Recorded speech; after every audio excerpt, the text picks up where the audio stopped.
آب زمزم لوگ لاتے ہیں پورے خاندان کو دیتے ہیں, تو وہ کرتے کیا ہیں, وہ آب زمزم میں نا ایک بڑی بوتل میں ملا دیتے ہیں اور آب زمزم, یہ بھی آب زمزم ہو گئی بھائی. تو اس کے بارے میں کیا ہے کہ بھائی پانی کو ملانے میں وہ بھی آب زمزم ہو جاتا ہے. میں نے بھی دیکھا ایک محفل میں گئے تو پتہ چلا ہے سب کو پوری محفل کو آب زمزم پلا رہے ہیں, اور اپنے پوری محفل کو. کیسے آ گیا اتنا؟ اب اتنا کہاں سے آ جائے, اور یہ دھوکہ بھی ہو گیا نا کہ آپ نے ملا دیا سارا. اب وہ تو وہ کیا سمجھ رہا ہے, اوریجنل ہے نا, اور آپ اس کو ملا کر دے رہے ہیں. میں سمجھتا ہوں کہ نہیں دینا چاہیے. کن صورتوں میں علامہ صاحب جھوٹ بولنا جائز ہے؟ آپ جھوٹ بول رہے ہیں, جائز کی بات پہلے کیوں کر رہے ہیں؟ یہ تو مجھے ناجائز کن باتوں میں. ناجائز تو ہے, لیکن کن صورتوں میں؟ جھوٹ ہر بار ہر جگہ تو ناجائز. کچھ مواقع ایسے آتے ہیں جہاں پر شریعت نے چھوٹ دی, یعنی جائز قرار دیا ہے, یعنی اس کو گناہ نہیں ہوگا. پینٹ شرٹ پہننا شرعی کوئی اختلاف تو نہیں ہے اس چیز پہ؟ شریعت کیا کہتی ہے اس طرح کے کپڑے؟ ایک وقت تھا کہ ٹائی لگانا بعض علماء نے کفر کے فتوے دیے تھے, اور پینٹ شرٹ پہننے کو بھی حرام قرار دیتے تھے. مگر چونکہ اب یہ کسی خاص قوم کا لباس نہیں ہے, آپ نے دیکھا ہوگا چاہے مسلمان ہو, چاہے وہ ہندو ہو, یہودی ہو, عیسائی ہو, پوری دنیا کے اندر یہ رواج عام ہو چکا ہے. اس لیے اب اس کے حرام کے فتوے تو نہیں ہیں. شاعری کی اسلام میں کیا حیثیت ہے؟ جو دوسری طرح کی شاعری ہوتی ہے اس میں تو جھوٹ بھی بولا جاتا ہے, کچھ بھی بول دو. اگر آپ ایسی شاعری سمجھ رہے ہیں جس سے آپ قرآن کے قریب آتے ہیں, تفسیر کے قریب آتے ہیں, حدیث کے تفسیر کے قریب آتے ہیں, تو بالعموم جائز ہے. اگر وہ شاعری ہے جو آپ کے جذبات بھڑکانے والی ہو, یا ایسا خواتین کا تذکرہ ہو کہ انسان کے جذبات کنٹرول میں نہ رہیں, تو ایسی شاعری کو علماء نے منع کیا ہے. اللہم صلی علی سیدنا و مولانا محمد وعلی آلہ وصحبہ وبارک وسلم وصلی علیہ. السلام علیکم ورحمۃ اللہ. معزز خواتین و حضرات, علم اور عالم میں ایک اور ایپیسوڈ آپ لوگوں کے سامنے. اور آج جو شخصیت آج کی ایپیسوڈ میں موجود ہے, باہو بہار شخصیت اور ہر دل عزیز, ہمیں تو بہت پسند ہے, امید کرتا ہوں آپ لوگوں کو بھی بہت ہی پسند ہوں گے. ان کا تعارف میں شاعری سے کروں گا, اور شاعری بھی انہی کی اپنی کہ پہنچ جائیں گے جس دن اے اجاگر ان کے قدموں میں, کسے کہتے ہیں جنت کا نظارہ ہم بھی دیکھیں گے. علامہ نثار علی اجاگر. سبحان اللہ. السلام علیکم. وعلیکم السلام ورحمۃ اللہ. علامہ صاحب کیا بات ہے, آپ کے کریڈٹ پہ کتنے مشہور و معروف کلام ماشاء اللہ سے. ہم کو بلانا یا رسول اللہ, اور کہتی ہے پھولوں کی ردا اللہ اللہ, اور سالار صحابہ صدیق ہمارا, قادری آستانہ سلامت رہے, اور مدینہ منورہ کی بہت بہت ماشاء اللہ مدینہ کی یاد میں بہت کلام سینکڑوں. تو سب سے پہلے تو اسی پہ آئے ہیں آپ ماشاء اللہ, کیونکہ آپ شاعر کے سے مشہور بھی ہیں یقیناً. تو اس پہ یہ کلام کے بارے میں تھوڑی سی اس کی روحداد بتائیے. بسم اللہ الرحمن الرحیم. دیکھیں میرا تعلق جو ہے الحمدللہ دعوت اسلامی سے رہا ماشاء اللہ, بالکل بنیادی طور پر وہیں رہا ہے الحمدللہ. ہاں یہ رہا, یہ بھی کلیئر ہے الحمدللہ. جی محبت و تعلق ہمیشہ رہے گا انشاءاللہ. لیکن شروع کے اندر یہ جب ہم دعوت اسلامی کے اندر رہے, پھر درس نظامی کا آغاز ہوا, پھر میں نے ماسٹر کیا, تو اسی دور کے اندر شاعری کی ایک جو ہے جب اعلیٰ حضرت کا کلام دیکھا, مولانا حسن رضا خان صاحب کا کلام دیکھا, تو دل مچلنے لگا کہ شاعر کچھ قلم بھی ہونا چاہیے. اور آپ کو سچی بات بتاؤں, جب اسکول کا زمانہ تھا نا, اس وقت میں کچھ شاعری کر لیا کرتا تھا. انہیں چھوٹے چھوٹے مصرے ہوتے ہیں, چھوٹی چھوٹی باتیں ہوتی ہیں, اس وقت کرنے کا عادی تھا. لیکن میں نے پھر الحمدللہ دعوت اسلامی میں آنے کے بعد باقاعدہ ادیب رائے پوری 5 سال ان کی صحبت میں رہا. ان کا کلام وہ ہے نا, عشق کے رنگ میں رنگ جاؤ میرے یار, عشق کے رنگ میں رنگ جاؤ میرے. کیا بات ہے بھائی, واہ واہ واہ. تو 5 سال ان کی صحبت میں رہا, تو باقاعدہ میں نے الحمدللہ بحروں کا جو علم ہے, پھر یہاں پر کیا بطد ہوتے ہیں, کیا سبب ہوتے ہیں, شاعری کے رموز اسرار کیا ہیں, وہ سیکھا. اور اس کے بعد الحمدللہ اللہ نے ایسا کرم کر دیا کہ تقریباً جہاں اردو بولی جاتی ہے, سنی جاتی ہے, نعت کو شوق سے سنا جاتا ہے ماشاءاللہ, وہ اجاگر کو جانتا ہے. بے شک اس میں کوئی دو رائے نہیں ہے, کیونکہ ہم تو سفر کرتے ہیں اردو والا, اور علامہ صاحب بھی ہمارے ساتھ بہت دفعہ سفر کر چکے ہیں, اور مدینہ شریف کا سفر ہم نے کیا ہے الحمدللہ. تو انہی کے کلام زبان زد عام ہوتے ہیں.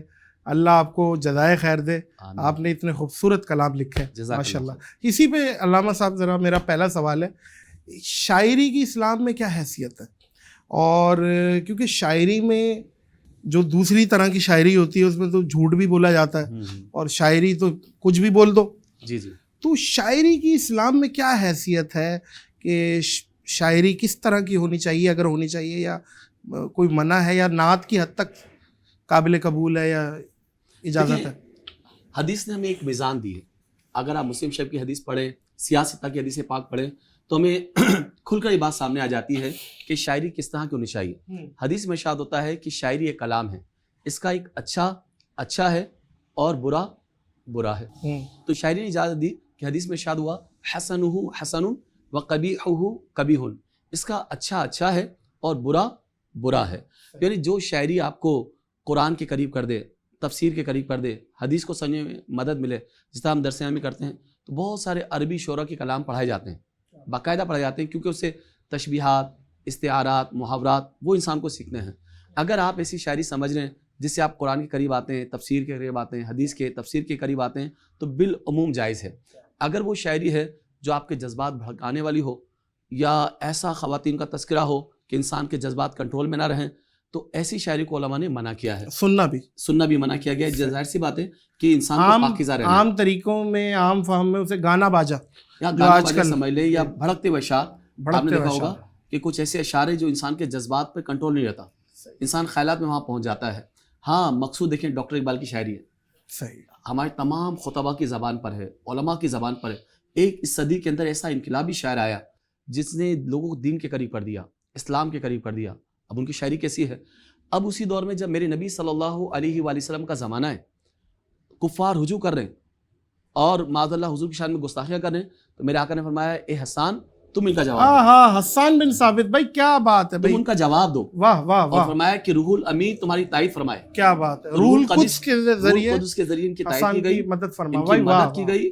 اور آپ دیکھیں میرے آقا نے فرمایا کہ کفار کے لیے کچھ اشعار جو ہیں وہ تیروں کا کام انجام دیتے ہیں، صحیح، یعنی تیروں کی مثل ان کے دلوں پر پیوست ہوتے ہیں۔ تو شاعری جو ہے ایک حسین ہے، مگر قرآن نے واضح انداز میں فرما دیا سورہ شعراء کے اندر، کہا اور جو شاعری کی پیروی کرتے ہیں وہ گمراہ ہوتے ہیں۔ کیا تم نہیں دیکھتے کہ شاعری کس کس وادی میں بھٹکتے ہیں، پھرتے ہیں، ہر وادی میں منہ مارتے ہیں۔ تو اس لیے شاعروں کی مکمل پیروی نہیں کرنی چاہیے اور اسے بچنا چاہیے۔ جو شاعری کے اندر اچھی چیزیں ہوں اور بہترین چیزیں ہوں ان کا انتخاب ہونا چاہیے ہے، مگر وہ چیزیں جو اسلام سے دور کر دیں وہ منع ہے۔ بس اس کا جو اچھا ہے نا وہ اچھا ہے اور جو برا ہے سو لیکن برا ہے۔ علامہ صاحب بہت سی شاعری میں کچھ کفریانہ بھی جملے آ جاتے ہیں اور کچھ علماء کرام بھی اختلاف کر جاتے ہیں کہ یہ ہم پچھلے دنوں بھی دیکھتے آئے ہیں کہ علماؤں میں اختلاف ہو گیا کہ بھائی یہ نہ پڑھو۔ تو اس طرح کی شاعری کے بارے میں آپ کا کیا خیال ہے؟ میں سمجھتا ہوں دیکھیں واقعی شاعری کرنا نا، خاص طور پہ نعت لکھنا، ہاں پل صراط کے چلنے پہ مترادف ہے بھائی، پل صراط پر چلنے کے مترادف ہے۔ اگر آپ آگے بڑھتے ہیں تو توحید کے ڈانڈے مل جاتے ہیں، اگر نیچے گرتے ہیں تو تنقیص ہو جاتی ہے۔ تو دونوں کے درمیان آپ کو فاصلہ رکھنا پڑے گا، آپ کو سمجھنا ہوگا۔ اس لیے ہمارے علماء فرماتے ہیں کہ شاعری وہی کرے، خاص طور پہ دینی شاعری، یعنی حمد وہ لکھے، نعت وہ لکھے، منقبت وہ لکھے جو کہ ایک عالم دین ہو۔ آپ کا سب سے فیوریٹ کلام؟ ویسے دیکھیں ماں کو تو اپنی ساری اولادیں اچھی لگتی ہیں شاعری کے حساب سے، لیکن آپ کا جو سب سے آپ کو لگتا ہے کہ بھائی سبحان اللہ بھائی یہ والا کلام جو ہے نا یہ کچھ آمد ہو گئی تھی؟ دیکھیں شاعر اپنے عہد کو پینٹ کرتا ہے، اور آپ نے اچھی بات کی ہے کہ کلام بھی ایسا لگتا ہے جیسے میری اولاد ہے، اور جسے انسان کو مقبولیت مل جائے، دنیا میں پہچانا جائے، تو یقیناً سمجھتے ہیں کہ وہی تعارف بن جاتا ہے۔ میرا جو تعارف ہے اس وقت بہت سارے کلام ہیں، مگر الحاج اویس قادری کا یہ پڑھا ہوا کلام ہم کو بلانا یا رسول اللہ، کبھی تو سبز گنبد کا اجالا ہم بھی دیکھیں گے، ہمیں بلوائیں گے آقا مدینہ ہم بھی دیکھیں گے۔ الحمدللہ اس کے بعد مستقل حاضریوں کا سبب بنا، ماشاءاللہ، اور قادری آستانہ سلامت رہے۔ قادری آستانہ ہمارے عالم دین تھے، مگر میں 4 بر اعظم میں گیا ہوں اور چاروں بر اعظم کے اندر یہ کلام سنا ہے، صحیح، تو الحمدللہ یہ کلام بھی مجھے بڑا پسند۔ ماشاءاللہ ماشاءاللہ۔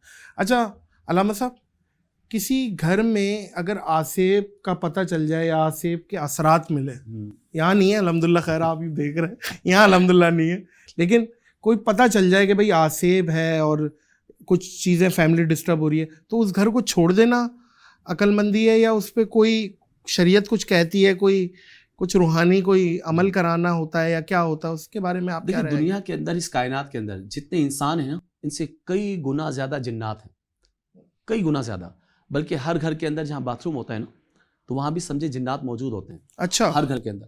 تو یہ آسیب، یہ جنات، یہ دنیا کی حقیقت کا نام ہے، لیکن قرآن کے اندر سورہ جن ہے، آپ مکے میں چلے جائیں مسجد جن ہے، مسجد جن، ہاں، تو جنات کے واقعات ان کے بارے میں تو قرآن میں جگہ جگہ بیان کیا گیا ہے، تو یہ ایک حقیقت کا نام ہے۔ مسجد جن تو بلکہ سوری معذرت آپ کی بات، وہاں پہ آپ تسبیح کہیں رکھو تو تھوڑی دیر بعد کہیں ملتی ہے, اور اس طرح کی وہاں پہ ایکٹیویٹیز روٹین میں ملی ہیں لوگوں کو, اور اس طرح کے وہاں مشہور بھی ہے. اور ایسا بھی ہو سکتا ہے اور مشہور بھی ہو سکتا ہے, مگر یہ ہے کہ جہاں آسے وہ میں سمجھتا ہوں کہ گھر نہ چھوڑیں, اس کا علاج کروائیں. کیا علاج ہے؟ جہاں سورہ بقرہ پڑھی جاتی ہے نا, صحیح, تو میرے آقا فرماتے ہیں کہ وہاں سے تمام بلاؤں کو وباؤں کو دور کر دیا جاتا ہے. اچھا, تو گھر میں جو برکت آتی ہے وہ سورہ بقرہ کی تلاوت کی جائے, اذان دی جائے, خاص طور پہ جہاں پر لگے کہ یار یہ جو کمرہ ہے نا یہاں لگتا ہے کچھ ایسا ہے, تو وہاں اذان دے دی جائے, وہاں سے جنات شیاطین جنات بھاگ جاتے ہیں, سورہ بقرہ کی تلاوت کی جائے, اور کوئی اچھا عامل مل جائے نا, بہت اچھا, ملنا تو دشوار ہے, تو باقی اس سے کچھ پڑھائی کروا لی جائے. اذان الصلاۃ خیر من النوم والی یا دوسری؟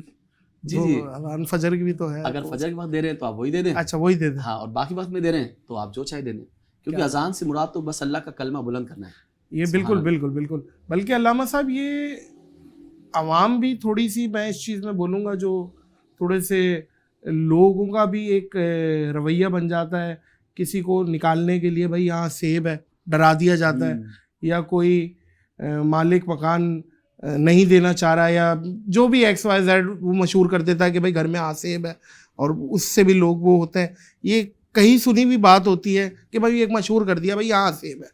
جی جی بالکل ایسا ٹھیک ہے, میں نے بھی سنا ہے, بلکہ میرے بھی ایک جاننے والے ہیں, ان کو یہ کہا کہ تم گھر لوگے تو پریشان ہو گئے, فلاں مالک بھی چھوڑ کے چلا گیا, فلاں بھی چھوڑ کے چلا گیا, فلاں بھی چھوڑ کے چلا گیا, مقصود یہ تھا کہ خود خریدنا تھا. ہاں, ایسا مارکیٹ میں ہوتا ہے.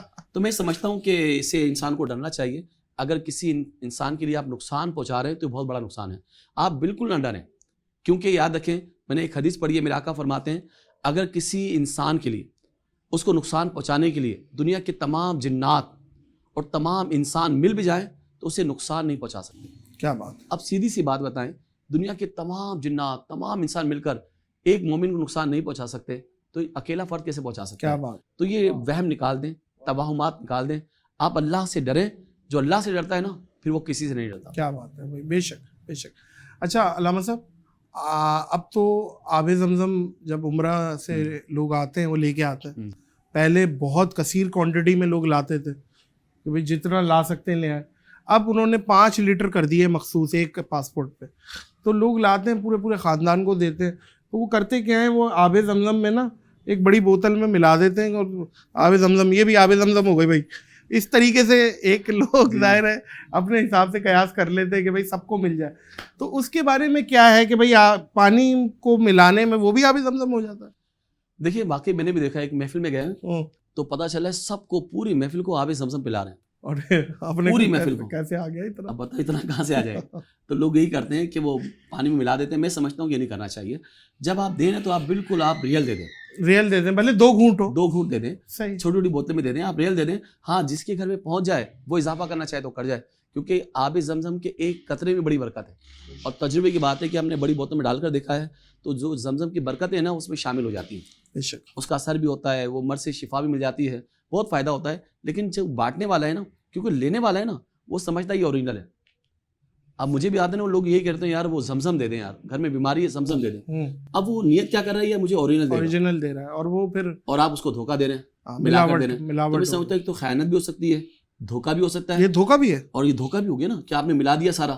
اب وہ تو وہ کیا سمجھ رہا ہے اوریجنل ہے نا, اور آپ اس کو ملا کر دے رہے ہیں. میں سمجھتا ہوں کہ نہیں دینا چاہیے. مجھے ایک حدیث بھی یاد آ رہی ہے, میرے آقا فرماتے ہیں کہ اور اس سے بری خیانت کیا ہوگی کہ جب انسان کسی سے بات کہے وہ جھوٹ کہہ رہا ہو اور سننے والا اس کو سچ سمجھ رہا ہو. اب مجھے بتائیں, آپ کو کوئی زمزم دے, آپ کے ذہن میں خیال آئے گا ملاوٹ کا دیا ہوگا. ہاں کوئی بڑی بوتل آپ کو دے دے تو آپ کے ذہن میں خیال آ سکتا ہے, یہ چھوٹی بوتل میں یہ خیال ہوگا یہ اوریجنل ہوگا. تو مشورہ یہی ہے کہ آپ کو اوریجنل دینا چاہیے. ہاں اپنے گھر میں استعمال کے لیے آپ جتنا ملانا چاہیں ملا لیں. اچھا علامہ صاحب, جھوٹ پہ ہی آتے ہیں, یہ توریہ کیا چیز ہے یہ ذرا بتائیے گا. اور ہیلا, جیسے میں عام فہم لوگوں کے لیے بتانا چاہتا ہوں کہ جیسے آپ کہیں 5 اسٹار چرنگی پہ کھڑے ہوئے اور آپ بتا رہے ہیں میں ناگن پہنچ گیا ہوں, میں آپ کھڑے ہوئے 5 اسٹار چرنگی پہ, تو یہ لوگوں کا ایک مزاج بن گیا ہے کہ بھائی آ گیا ہوں بھائی میں. اور اکثر آپ جیسے کسی کے گھر پہ جاتے ہیں وہ مہمان بن کے, اور وہ پوچھتے ہیں کھانا وانا, نہیں کھانا تو کھا کے آئے الحمدللہ, کھانا کھایا ہوا, لیکن آپ نے کھانا نہیں کھایا ہوتا ہے. تو یہ بھی کیا جھوٹ ہے؟ کیونکہ آپ نے تو ظاہر ہے ایک تکلف میں بول دیا اور اس کو بتانے کے لیے کہ آ گیا 5 منٹ میں, تو یہ بھی کیا جھوٹ کے حکم میں؟ دیکھیں بہاری شریعت ہماری کتاب ہے, فقہ انسائکلوپیڈیا ہے, بہت بڑی کتاب ہے اہل سنت کی. تو اس میں لکھا ہوا ہے کہ توریا توریا کہتے ہیں، ہیلا کہتے ہیں نا، ہیلا یعنی ہم کہتے ہیں کچھ ہے، مراد کچھ لیتے ہیں. مراد کچھ دو معنی ظاہر ہوتے ہیں، ایک معنی کو چھپا لیتے ہیں اور دوسرا معنی کو ظاہر کرتے ہیں. صحیح. آپ دیکھیں جس کا عرف ہوگا نا وہ تو بات مانی جائے گی. صحیح. جیسے میں آپ کے گھر سے باہر نکلا، صحیح. اب بالکل قریب میں چرنگی ہے، صحیح ہے. تو آپ کہتے ہیں، آپ دروازے پہ کھڑے ہوئے، آپ کو چرنگی بھی نظر آ رہی ہے، اور آپ نے کہا میں چرنگی پہ کھڑا ہوں، آپ آ جائیں مجھے نظر آ رہا ہے. اب عرفاً یہ ہو رہا ہے کہ وہ سمجھ بھی رہے ہیں کہ آپ کو نظر بھی آ رہی ہے، وہ جگہ بھی ہے اور قریب بھی ہے. صحیح ہے. عرفاً لوگ سمجھیں کہ قریب ہے، تو یہ تو جائز ہے. لیکن اتنا فاصلہ ہو کہ آپ کو طے کرنے میں 10-12 منٹ لگ جائیں کار کے اندر، آپ پہنچے میں لیاقت آباد میں اور کریں میں تو جناب ہی کراس کر چکا ہوں، امچولی تک آ چکا ہوں، تو یہ تو جھوٹ ہے. آپ ابھی نمائش پر ہیں کہ میں ٹاور پہنچ چکا ہوں. جی جی. تو اس میں خیال کرنا ہوگا. اور جب آپ سے کوئی سوال کھانے کا کرے تو اس کا مقصود یہی کسی ٹائم کی بات کر رہا ہے، یا جیسے ابھی رات کا وقت ہے، ابھی آپ کو شاید کھانا کھلائیں گے مجھے. بالکل کھلائیں گے جی، بالکل. آپ کی برکتوں سے ہم نے بھی آپ کے لیے بیف پلاؤ بنوایا بہترین. تو اب کیا کریں؟ تو اب آپ نے مجھ سے کہا آپ کھائیں گے علامہ صاحب. اب میں نیت کروں گا نہیں، میں دوپہر کا کھا چکا ہوں. میں کہا نہیں نادر بھائی مجھے پروگرام میں جانا ہے، میں کھانا کھا کر آیا. جی جی. اور آپ رات کا پوچھ رہے ہیں، میں دن کی بات کر رہا ہوں. تو یہی کہتے ہیں توریا اور ہیلا. اس کو علماء لکھا یہ جھوٹ ہے. جھوٹ ہے. میں نے یہ بات دیکھی، میں جب یو کے گیا نا حضرت، تو وہاں آج بھی دیکھیے گا، آپ کہتے ہیں میں 10 منٹ میں آ رہا ہوں. خاص طور پر کچھ لوگ ہیں، یہ سڑا بس زبان زد عام ہے، 5 منٹ میں آیا، بس 5 منٹ میں آیا. یقین کریں، اور 1 گھنٹے تک نہیں آتے. صحیح. تو بسا اوقات یہ ہوتا ہے. ابھی جا رہا تھا کہ ہم نے نقشہ لگایا ہوا تھا، تو میرے ساتھ جو ڈرائیور تھا نا، ان کو کہا بھائی جلدی آ جائیں، ناطقہ ختم کر چکے ہیں، محفل علامہ صاحب کا بیان ہے، آپ 5 منٹ میں آ جائیں. کہا بھائی 5 منٹ کیسے آ سکتا ہوں، 10 منٹ میں آؤں گا. اس نے کہا نہیں 5 منٹ میں آنا ہوگا کیونکہ وہ ناطقہ جا چکا ہے. کہا بھائی یہ گوگل لگا ہوا ہے، میپ لگا ہوا ہے، ٹائمنگ 10 منٹ کی ہے، میں 5 منٹ میں نہیں آ سکتا. اب بتائیں، دیکھیں کچھ لوگ کتنی سچائی سے کام کر رہے ہیں. صحیح. دیانتداری دیکھیں، سچائی دیکھیں. بالکل صحیح. کہہ رہے ہیں کہ 10 منٹ آ رہے ہیں ٹائم میں، تو 10 منٹ ہی لگیں گے، 5 منٹ نہیں لگ سکتے. اور ہمیں بالکل میں 5 منٹ میں آ رہا ہوں. اور علامہ صاحب اس چیز پہ بھی تھوڑا سا لب کشائی کریں کہ کوئی ایسا گناہ جسے چھوٹا سمجھ کے ہم کریں وہ کتنا بڑا گناہ ہوتا ہے. جی جی.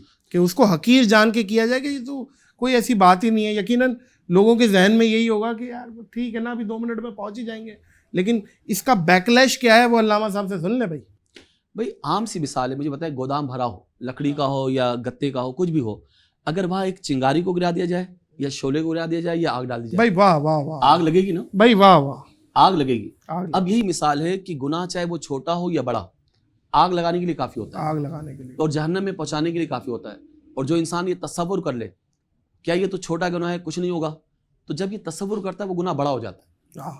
آپ دیکھیں امام حسن عسکری میرے 11ویں امام ہیں، 11ویں امام امام حسن عسکری رضی اللہ تعالیٰ عنہ بہت رو رہے تھے خوف خدا میں. بہلول دانا ان کے قریب تھے، تو کہا بیٹا اتنا خوف خدا میں کیوں روتے ہو؟ کہا میں نے اپنی امی جان کو دیکھا ہے، وہ گھر میں جب آگ لگاتی ہے نا تو پہلے چھوٹی چھوٹی لکڑیوں کو آگ لگاتی ہے، اور پھر چھوٹی لکڑیوں میں آگ لگتی ہے تو بڑی لکڑیوں میں آگ خود بخود لگ جاتی ہے. تو میں ڈرتا اس لیے ہوں کہ اگرچہ میں ابھی بچہ ہوں، مگر ڈرتا اس لیے ہوں کہ ایسا نہ ہو کہ جہاں حامان کو، قارون کو، نمرود کو، فرعون کو آگ لگائی جا رہی ہو تو ایسا نہ ہو کہ پہلے کہیں چھوٹے چھوٹے بچوں کو نہ ڈالیں. اللہم اجرنی من النار. اب بتائیں وہ کیسے ہیں، وہ پاکیزہ ہیں، ان کے صدقے سے ہم جنت میں آئیں گے انشاءاللہ. انشاءاللہ. ان کا کام ایسا ہے، مگر خوف خدا کا عالم دیکھیے. تو یہ ہونا چاہیے کہ گناہ کو آپ گناہ تصور کریں، یہ بھڑکتی ہوئی آگ ہے، یہ لپکتے ہوئے شعلے، یہ بھڑکتے ہوئے شعلے اس کے قریب نہ کر دے آپ کو. اللہ اکبر. کیونکہ گودام کو جلانے کے لیے ایک چھوٹی سی چنگاری کافی ہوتی ہے، اور چھوٹی سی چنگاری اور بدن کو آگ لگانے کے لیے چھوٹی سی بات بھی کافی ہوتی ہے. اور یہ بھی ذہن میں رکھیے گا کہ کون سی بات پہ علامہ صاحب یہ بھی ہے ایک ہمارے معاشرے میں، اسے پتہ ہے کہ اس بات سے اس کو آگ لگے گی تن بدن میں، اور وہ جان کے ایک ہلکی سی چٹکی لے لیتا ہے کہ یار تھوڑا سا چیزا لے لو. یہ بھی ایک بہت بڑا گناہ ہے آج کی ڈیٹ میں.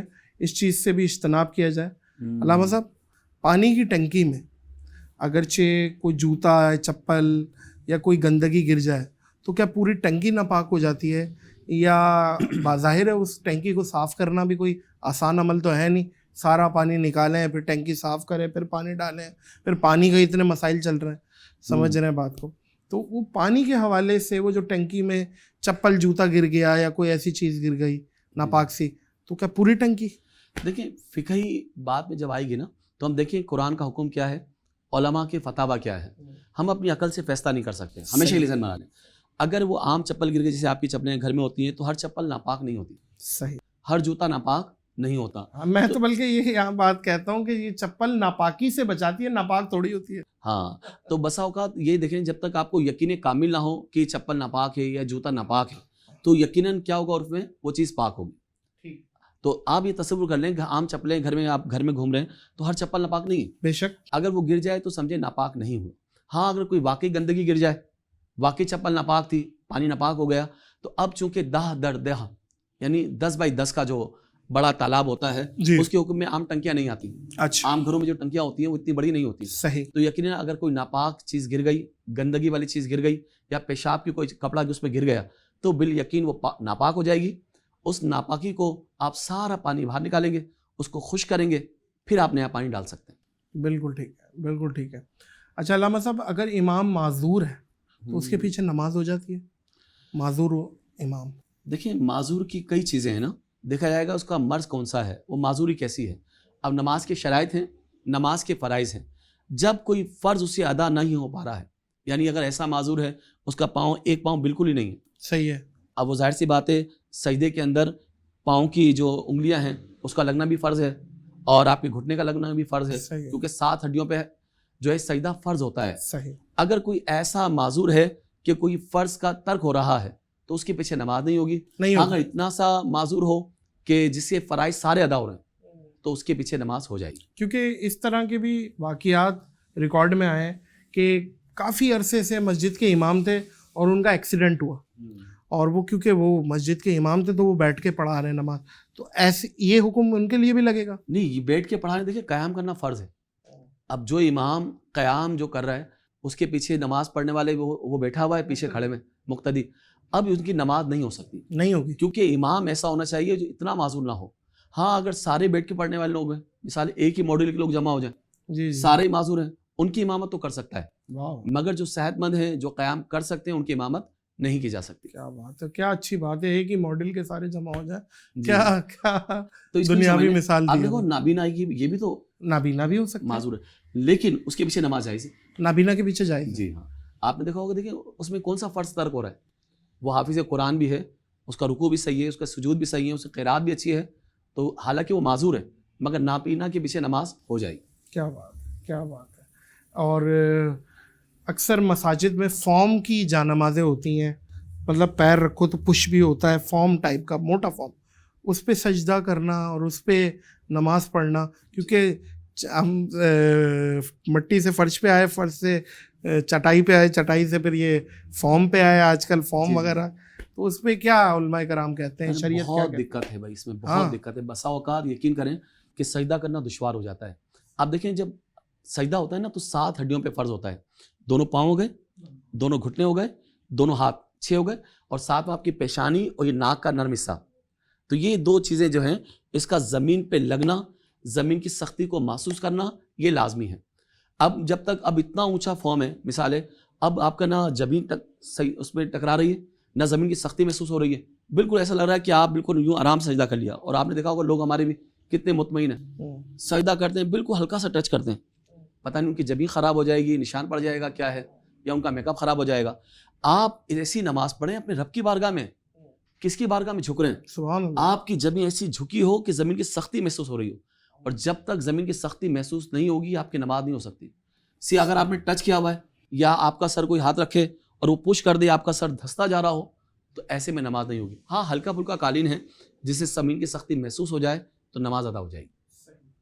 اچھا عقیقہ کرنا, لیکن اس سے پہلے ایک سوال اور یہ آ رہا ہے کہ کوئی راستے سے گزر رہا ہے اور کوئی مسجد مل جاتی ہے اور وہاں پہ بہت موٹے فارم کی جانمازیں بچھی ہوئی ہیں, اب اس کے پاس کوئی صورت ہی نہیں ہے, کیا وہ پڑھ لے نماز یا لوٹائے جا کے؟ نہیں, پہلی بات تو میں انتظامی سے کہوں گا کہ ایسی موٹے فارم والی قالین پر نماز مسجد کے اندر نہ رکھیں. اگر ایسا موقع مل جائے تو آپ یہ کام کریں کہ آپ صحن میں نماز پڑھ لیں تھوڑا, یا باہر آ کر پڑھ لیں, یا اس پہ پڑھنا مجبوری ہے امام بہت سختی کے ساتھ سجدہ کریں. فرض نماز ہو رہی ہے نا, تو اگر مثال کے طور پہ مسجد اندر ہے, صحن خالی ہے, تو پھر مشکل ہو جائے گا. جی نہیں, اگر جماعت سے نماز سے ہٹ جائے گا تو انتظامیہ کو چاہیے اتنے موٹے فارم والی قالین نہ رکھیں. اگر بالفرض مجبوری ہے تو پھر آپ سجدہ کریں پورے طریقے سے, یعنی جما کے سجدہ کریں, اور ایسا سجدہ کریں کہ آپ کا سر اتنی طاقت سے رکھ لیں کہ آپ کا سر بالکل زمین سے ٹچ ہو. ہاں, ایک ٹچ نہ ہو, ٹچ سے مراد محسوس ہو, زمین کی سختی محسوس ہو, بالکل ہلکا سا ٹچ کر لیا اور موٹا قالین ہے تو آپ کی نماز نہیں ہو سکتی. عقیقہ کرنے کا سنت طریقہ کیا ہے؟ اب عقیقہ بہت سارے جانور بھی کاٹے جاتے ہیں ہاں جی اور یہ ہو گیا وہ ہو گیا, لوگوں کو ایک نمائش بھی چل رہی ہے, بھائی بچڑے آ گئے کاٹ دیے, بکرے آ گئے 3 4 5 6, تو وہ بھائی عقیقہ ہو رہا ہے. اب یہ بھی ایک احساس کمتری جو بیچارے جن کے پاس نہیں ہے وہ لوگ بھی سوچتے ہیں ان کی بھی اولاد ہے, وہ جب ہوتی ہے وہ بولتے ہیں کہ یار امیروں کے یہاں تو اب عقیقے بھی بڑے زور و شوروں سے ہوتے ہیں, کئی 100 لوگوں کی دعوتیں ہوتی ہیں. تو عقیقہ کرنے کا ایک تو سنت طریقہ بتا دیں, اور جس کے پاس نہیں ہے وہ کیا کرے. ایسے لوگ ہیں علامہ صاحب جو 2 مرغیاں افورڈ نہیں کر سکتے, وہ کیا کریں, ان کی بھی اولادیں.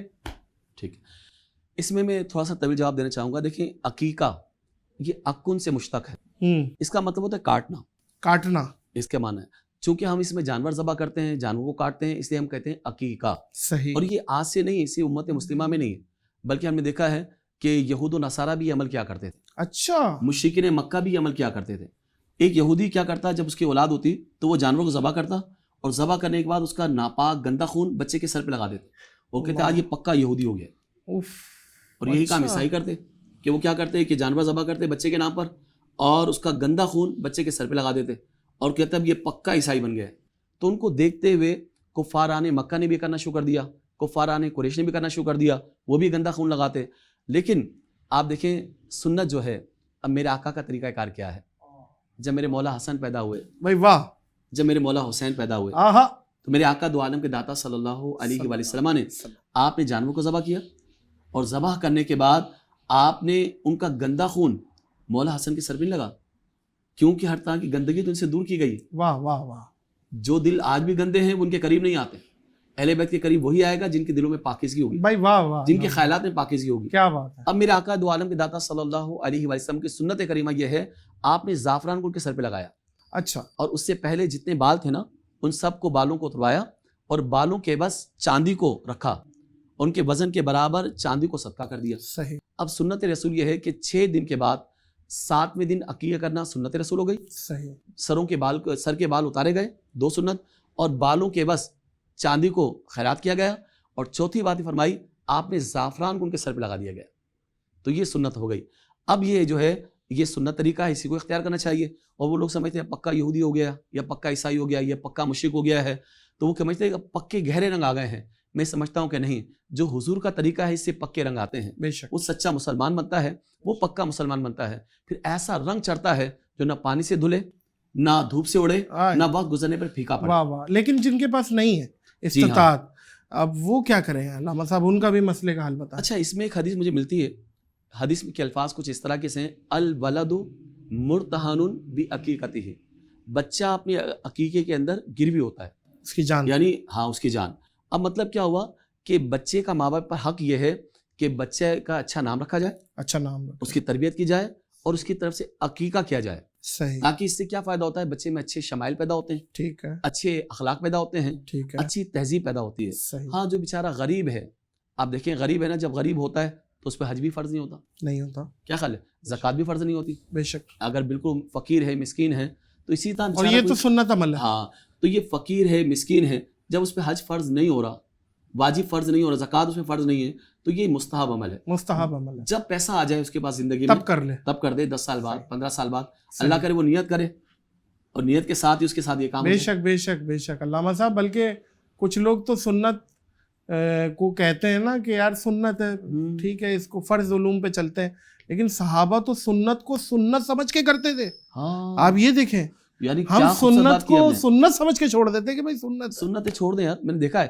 آپ یوں سمجھ لیں, ہمارے بزرگ فرماتے تھے کہ اگر کوئی پیر صاحب فرض چھوڑ دے نا, تو مریدین وہ سنتیں بھی چھوڑ دیتے ہیں. اگر پیر صاحب سنت چھوڑ دے تو مریدین نوافل بھی چھوڑ دیتے ہیں. تو اگر آپ سنت کو چھوڑیں گے نا, ابھی تو غیر مقدہ چھوڑ رہے ہیں, پھر آپ مقدہ چھوڑیں گے. ارے عاشق رسول ہے نا, وہ یہ نہیں دیکھتا یہ مقدہ ہے غیر مقدہ ہے, وہ یہ دیکھتا ہے میری سرکار نے ایسا کیا, میں بھی ایسا کروں. کیا بات ہے, واہ واہ واہ واہ. اچھا, مرد پہ کن کن وجوہات پہ غسل واجب ہو جاتا ہے؟ اب جیسے احتلام ہے, اور دوسری چیزیں ہیں, نائٹ فال جسے کہتے ہیں, رات کو سویا احتلام ہو گیا, یا ہلکا سا اس کو پیشاب کا اندیشہ ہے کہ یار وہ ہے, تو کن کن امور پہ غسل واجب ہو گیا؟ جی ہاں, یہ نوجوان نسل ہے ہماری بہت یہ سننا چاہتی ہے. یاد رکھیں کہ جب انسان سوتا ہے اور اس پہ احتلام ہو گیا اور اس صورت میں غسل فرض ہو جائے گا. نمبر 2, اگر کسی کی شہوت کے ساتھ اگر اس کا مادہ خارج ہوتا ہے شہوت کے ساتھ, وہ کسی بھی انداز سے ہو, چاہے مرد حضرات خود کرے یا کسی کے ذریعے کرے یا کوئی غلط کام کرے, جس بھی انداز میں اگر وہ یا پاکیزہ کام بھی کرے جیسے بیوی کے ساتھ, تو اگر جیسے ہی وہ انزال ہوگا یا اور اس کام کے ساتھ ہوگا تو اس پہ غسل فرض ہو جائے گا. یعنی بیوی کے ساتھ مباشرت کر لے تو غسل فرض ہو جائے گا, یا اس کا مادہ جو ہے وہ شہوت کے ساتھ ظاہر ہو جائے تو غسل فرض ہو جائے گا. ایک بات دیکھا ہوگا آپ نے, بسا اوقات کوئی وزن اٹھانے سے بھی 1-2 قطرے نکل جاتے ہیں. اچھا ہاں, جن کو قطرے جن کے مسائل ہیں, ہاں جی, بعد ہوا پیشاب کے ذریعے پیشاب سے پہلے کچھ اس کا مادہ خارج ہو جاتا ہے اسپیشل لکوڈ کا, تو اس میں غسل فرض نہیں ہوتا. غسل فرض ہونے کے لیے ضروری ہے کہ شہوت کے ساتھ یہ مادے کا اخراج ہو. اچھا علامہ صاحب, پینٹ شرٹ پہننا شرعین کوئی اختلاف تو نہیں ہے اس چیز پہ؟ شریعت کیا کہتی ہے اس طرح کے کپڑے؟ ویسے ایک چیز ذاتی میرا مشاہدہ ہے کہ میں بھی یہ بولتا تھا کہ یار پینٹ شرٹ کوئی حرج نہیں ہے, کوئی چیز نہیں ہے, لیکن نماز میں نا خاص طور پہ پیچھے اگر مقتدی ہو تو بڑی زیادہ پرابلم بھی ہوتی ہے ان کپڑوں میں اور بے پردگی بھی ہوتی ہے. تو پھر جو چیز آپ کو نماز میں تنگ کر رہی ہے اور بے پردگی ہو رہا ہے, ظاہر ہے اس کے لیے کیسے ہم ہیلے نکال سکتے ہیں. لیکن شریعت کیا کہتی ہے پینٹ شرٹ کے بارے میں؟ کوئی علماء کرام ہم نہیں دیکھتے کہ بھائی پینٹ شرٹ پہن رہے ہیں, نارملی پینٹ شرٹ پہن کے گھوم رہے ہیں, تو وہ اس سے اوائڈ ہی کرتے ہیں. کیا وجہ ہے؟ دیکھیں, الاحکام تختلف فی الزمان والمکان, احکام زمان و مکان کے اعتبار سے بدل جاتے ہیں. ایک وقت تھا کہ ٹائی لگانا بعض علماء نے کفر کے فتوے دیے تھے, ہاں سلیب ہے اور یہ اور پینٹ شرٹ پہننے کو بھی حرام قرار دیتے تھے. مگر چونکہ اب یہ کسی خاص قوم کا لباس نہیں ہے. آپ نے دیکھا ہوگا چاہے مسلمان ہو, چاہے وہ ہندو ہو, یہودی ہو, عیسائی ہو, پوری دنیا کے اندر یہ رواج عام ہو چکا ہے, اس لیے اب اس کے حرام کے فتوے تو نہیں ہیں. اور لنڈے کے کپڑے اتنے آتے ہیں کہ وہ آپ پورے کنٹینر کے کنٹینر یہاں پہ کہ ہماری بلکہ جو متوسط طبقہ ہے وہ زیادہ پہنتا ہے بھائی پینٹ شرٹ. بالکل ایسا ہے. تو یہ سمجھ لیں کہ میں سمجھتا ہوں کہ یہ حرام تو نہیں ہے, مگر ایسی کوئی پینٹ ہو جو بہت ٹائٹ ہو, جس میں کوائن بھی نظر آ رہا ہے, مطلب جس میں انسان کی بہت زیادہ بے پردگی ہو رہی ہو, یعنی پردے میں بے پردگی یوں کر لیں آپ, سمجھ گئے, تو اس سے بچنا چاہیے, اوائڈ کرنا چاہیے. ہاں تھوڑی بیگی پینٹ ٹائپ کی ہو یا شرٹ مطلب اچھی ہو, آپ نماز پڑھیں, نماز تو ہو جائے گی, مگر کوشش کریں آپ کا لباس وہ ہو جو سنت کے مطابق ہو, آپ کا کردار وہ ہو جو سنت کے مطابق ہو, آپ کی چال ڈھال, آپ کا بولنا, آپ کے گفتگو کرنا, آپ کا کھانا پینا, ہر چیز اسلام کے مطابق ہونی چاہیے نا. آج ہو کیا رہے نادر بھائی, اصل بات تو یہی ہے نا کہ اغیار سے مانگتے پھرتے ہیں مٹی کے چراغ, اپنے خورشید پہ پھیلا دیے سائے ہم نے. اللہ آج ان کے طور طریقے پر ہم عمل کریں. قرآن کہہ رہا ہے این تذہبون, تم کہاں دوڑتے چلے جا رہے ہو, آنکھیں بند کر کے, مٹھیاں بند کر کے بس دوڑتے چلے جا رہے ہو. یہ تمہارا راستہ نہیں ہے. جس طرح آج کل کتابیں آتی ہیں نو کے نہ سیکھیں, آپ معذرت کرنا سیکھیں, تو آپ بھی کہیں کہ یار یہ لباس میرا لباس نہیں ہے. بہترین لباس وہی ہے جو اسلام کے قریب ہو اور سنت رسول کے قریب ہو. اچھا, بیوی اگر فجر کی نماز اذان کے ٹائم نماز کے ٹائم پہ سو رہی اور اتفاق سے میاں جاگا ہوا ہے اور دیکھ رہا ہے, اور وہ میاں پڑھ رہا ہے, بیوی کو نہ اٹھا رہا ہے, سونے دو ڈسٹرب ہو جائے گی, رات کو پتہ نہیں 50-60 پراٹھے بنا کے سوئی ہے. اس طریقے کے بھی رن مرید ٹائپ کے شوہر حضرات ہوتے ہیں. خود نے پڑھ لی جا کے فجر کی نماز, بیوی کو نہیں اٹھا رہے, نہ بچے کو اٹھا رہے, تو اس کے بارے میں کیا ہے, کیا حساب ایسی بیوی کی نماز کا کیا شوہر پہ بھی آ جائے گا کہ بھائی تم نے اس وقت کیا قرآن پڑھا جائے نا, قرآن میں اللہ فرماتا ہے کہ اس بھڑکتی ہوئی آگ سے اپنے آپ کو بچاؤ اور اپنے اہل کو بچاؤ. تو یعنی جس کی رعیت کے اندر ہے, جس کی وہ نگہبانی کر رہا ہے, سرپرست بن رہا ہے, اس سے پوچھا جائے گا. ہر حاکم سے اس کی رعیت کے بارے میں پوچھا جائے گا. ایک مرد ہے نا, اب بیوی بچے سمجھے اس کی نگہبانی میں آتے ہیں, تو اب وہ خود نماز پڑھ رہا ہے, تو جب حدیث میں آتا ہے جب تمہارا بچہ 7 سال کا ہو جائے اس کو نماز کا حکم دو, 10 سال کا ہو جائے تو مار کے پڑھاؤ, تاکہ جب وہ بالغ ہو جائے تو اس کی عادت بن جائے. 12 سال میں فرض ہے, یعنی سمجھے جب وہ بالغ ہوا فرض ہے. اب وہ 12 سال میں ہوتا ہے یا 13 سال میں یا 14 سال میں, جس عمر میں جو بچہ بالغ ہو گیا اب اس میں نماز فرض ہو گئی, لیکن اس کو پڑھنے کی عادت تو.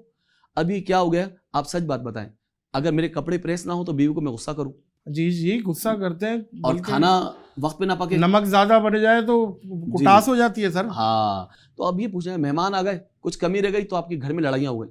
تو یعنی ان چھوٹی چھوٹی باتوں پہ لڑائی ہو سکتی ہے جب اللہ کا حکم آ جائے, جب رب کا حکم آ جائے, اس پالنے والے کا حکم آ جائے. آپ کے لیے وہ تھک کر سوئی ہے بیچاری, تھک کر سوئی ہے. آپ دیکھو شادی کے جو پروگرام شروع ہوتے ہیں پورے ہفتے, ابھی مہندی ہو رہے ہیں, ابھی ڈانس ہو رہا ہے, ابھی یہ ہو رہا ہے, وہ ہو رہا ہے, پوری رات ایک ہفتہ ضائع ہو جاتا ہے. فجر میں سو رہے ہوتے ہیں, نماز کی کوئی پرواہ نہیں. صحیح. تو آپ دیکھیں آپ کو یہ ڈر ہے کہ اب بیوی تھکن سے چور ہے, پوری رات اگر ابھی آپ کو چائے پینے کا موڈ ہو جائے گا نا, سر میں درد ہوگا, اس کو زبردستی اٹھائیں گے, چائے پلائیں گے, چائے بناؤ. علامہ صاحب کیا بہترین مثالیں دے رہے ہیں بھائی, واہ واہ. بھائی ناشتے کے لیے آپ اس کو ضرور اٹھا رہے ہیں کہ آپ کو آفس جانا ہے, اور فجر کے لیے اٹھانے کے لیے تیار نہیں ہے. بلکہ فقہا نے لکھا جب نماز کا وقت آ جائے تو مرد کو چاہیے, اگر بیوی نہیں سو رہی, بیوی سو رہی ہے, نماز نہیں پڑھ رہی, تو تھوڑا سا پانی اس کے اوپر ڈال دیں. یہ فقہا نے لکھا. اچھا. اور بیوی کے بارے میں لکھا گرم, بس یہ درمیانہ کر لینا, درمیانہ میانہ ربی ضروری ہے نا. صحیح ہے. تو عورت کے بھی حکم ہے, اگر شوہر اگر نہیں اٹھ رہا, اس کو اٹھا رہا ہے, تھک گئی ہے, تو تھوڑا سا پانی ڈال دیں.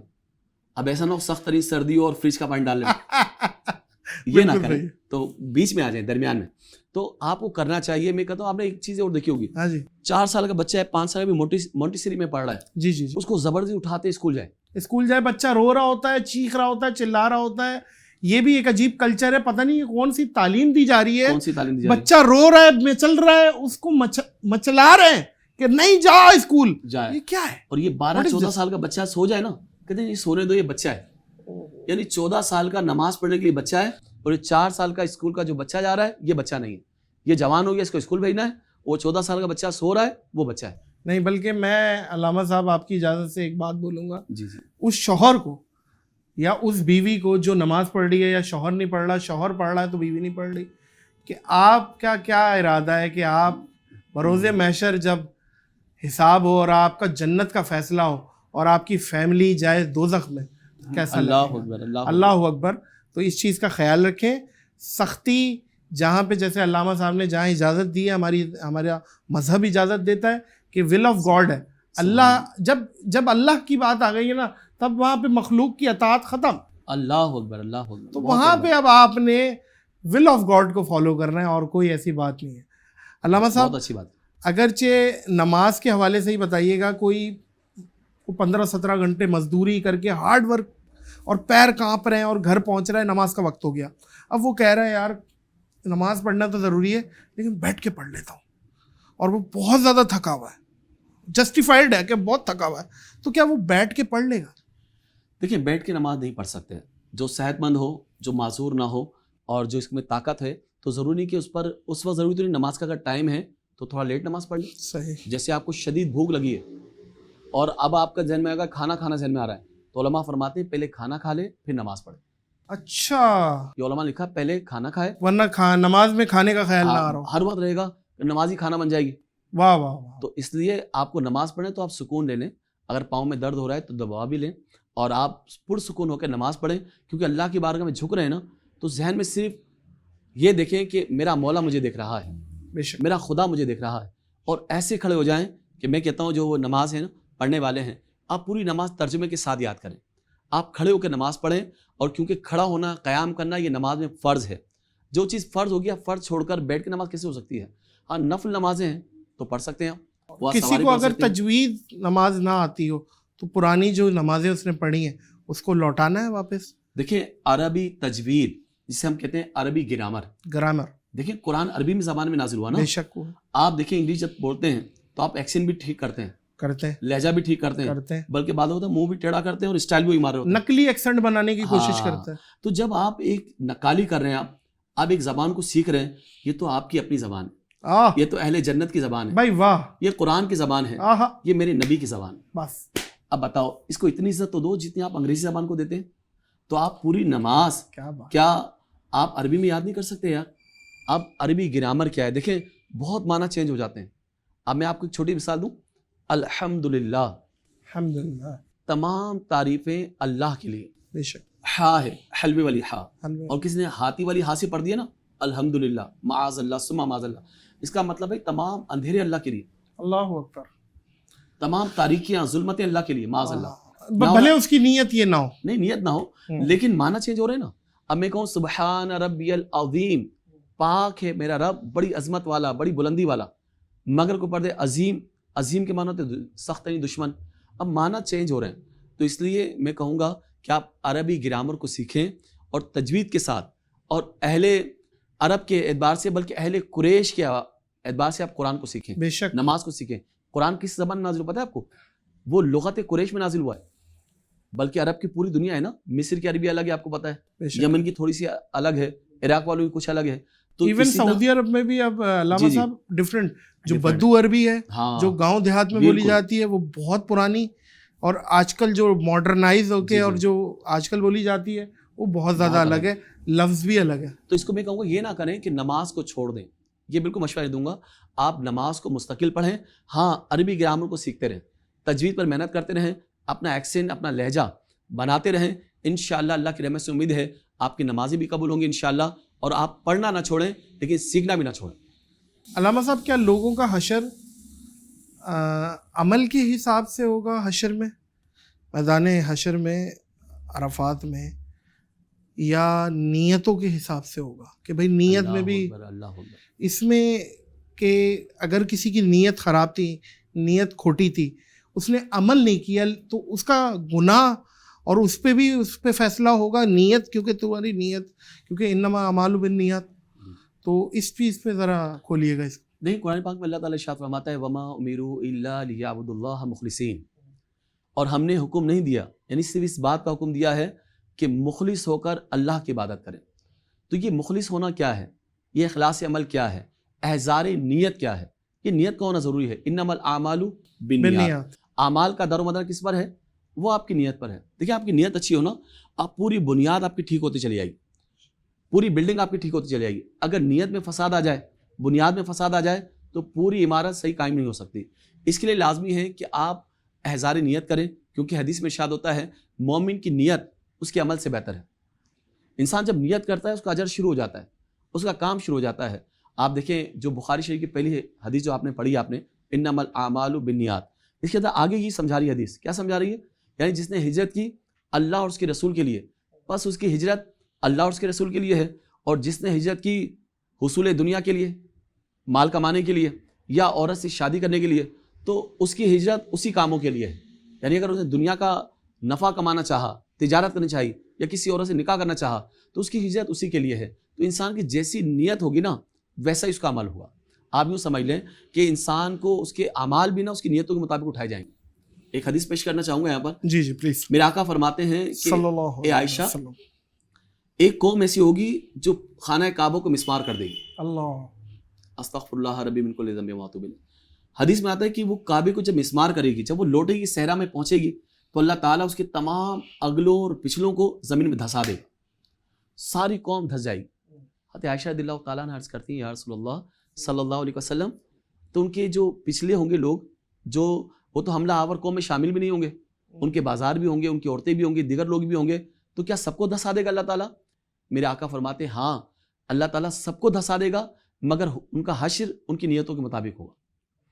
جو یہ تڑپ رہے ہوں گے نا کاش ہم بھی گرانے میں شامل ہوتے، تو ان کا حشر بھی ان کے ساتھ ہوگا. اور جو ڈر رہے ہوں گے کہ ہم ان کے ساتھ نہیں ہے، ہم ان کے ساتھ نہیں، وہ دل سے دور ہیں نا. صحیح. دیکھیں ایک چیز کیا ہوتی ہے، ایک انسان کی ایک معذوری ہوتی ہے اور انسان کی ایک کشش ہوتی ہے.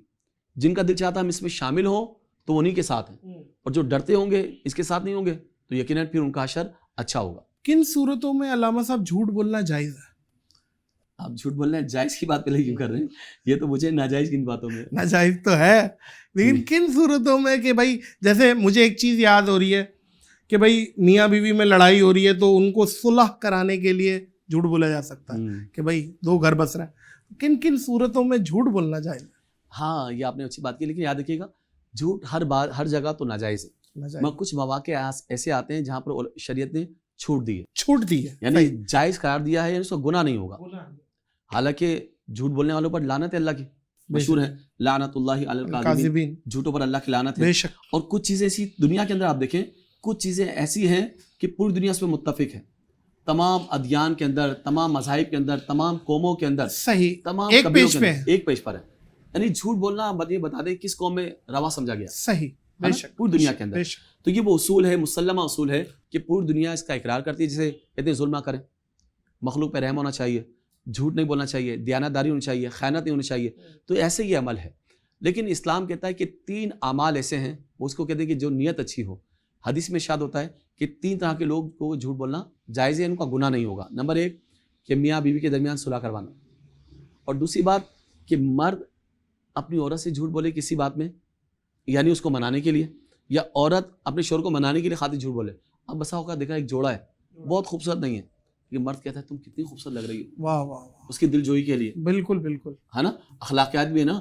اب کسی کا محل دیکھ کر کوئی انسان بھی جھوپڑی تو نہیں گرا سکتا، کسی بہت خوبصورت عورت ہے تو اپنی بیوی کو چھوڑ تو نہیں سکتا. بے شک بے شک. تو اب ایسی صورتوں میں اپنی عورت کا دل لبھانے کے لیے، جھوٹ دل بول رکھنے کے لیے، جھوٹ بول رہا ہے، ایسی لوگوں سے ملا دیتا ہے جن کا ظاہر تعلق نہیں ہوتا بظاہر، لیکن جھوٹ بول رہا ہے یقیناً، لیکن دل لبھانے کے لیے، دل اس کا لبھانے رکھنے کے لیے. ہاں.